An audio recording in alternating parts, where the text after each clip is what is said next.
ഇന്ന് ഞാൻ എണീറ്റതും കണ്ടത് അമ്മ ആവി പിടിക്കുന്നതാണ്. അമ്മയ്ക്ക് ചെറിയൊരു തലവേദന. അപ്പം ഇന്ന് രാവിലെ അമ്മയെ സഹായിക്കാമെന്ന് വിചാരിച്ചു.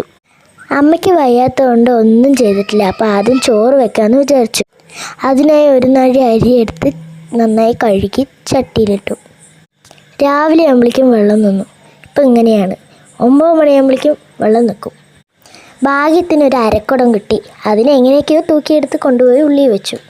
ശേഷം ഞാൻ എൻ്റെ മുടിയിൽ എണ്ണയൊക്കെ തേച്ച് കെട്ടെല്ലാം എടുത്ത് ഒതുക്കി ചീവി വെച്ചു. എൻ്റെ മുടിക്ക് നല്ല കെട്ടായതുകൊണ്ട് ഇത്തിരി നീണ്ടു നിൽക്കുന്ന പണിയായിരുന്നു. പോരാത്തതിനൊരു ചെമ്പൻ കളറും, കാണാൻ കളറടിച്ച പോലെ ഉണ്ടാവും. പല്ല് തേച്ചില്ലായിരുന്നു കേട്ടോ. അമ്മയ്ക്ക് വയ്യാത്തതുകൊണ്ട് ഇന്ന് ഇത്തിരി വൈകി. ചെറുപ്പം മുതലേ ഞാൻ ചായയും പാലൊന്നും കുടിക്കാറില്ല. അതുകൊണ്ട് എനിക്കിപ്പോൾ ചായയുടെ ശീലമില്ല. ഇപ്പോൾ തണുപ്പ് കാലം ആയതുകൊണ്ട് അച്ഛനും വെച്ച് ഞങ്ങൾ അമ്മയും മക്കളും ചുടുവെള്ളത്തിലാണ് കുളിക്കുക. വെള്ളം വെക്കുന്ന പണി ഇത്തിരി ടാസ്ക്കായിരുന്നു. അതുകൊണ്ട് തീ പിടിച്ച് കിട്ടാൻ വല്ലാതെ പാടുപെട്ടു. അപ്പോഴേക്കും പൂ പറിക്കണ പണി ഞാൻ ദിയനെ ഏൽപ്പിച്ചു. ജനുവരി ഫെബ്രുവരി സമയമായതുകൊണ്ട് നിറയെ പൂക്കൾ വിരിയാറുണ്ട്. ദിയ പൂവൊക്കെ പറിക്കുമ്പോഴേക്കും ഞാൻ മുറ്റം എല്ലാവരുടെയും അടിച്ചു വിട്ടു. അവൾക്ക് എത്താത്ത പൂക്കൾ കുറേ ഉണ്ടായിരുന്നു. അതും കൂടി ഞാൻ പറിച്ചു.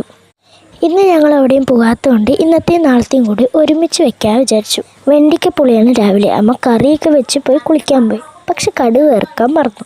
അങ്ങനെ ഞാൻ പോയി കടുകൊക്കെ വറുത്ത് കൂടെ കുറച്ച് വറ്റലും വറുത്തു. വറ്റൽ വറുക്കണടിയിൽ ദിയ വന്ന് ഞാനിടാ വന്നിട്ട് ഞങ്ങൾ രണ്ടുപേരും വഴക്കൊക്കെ കൂടിയിരുന്നായിരുന്നു.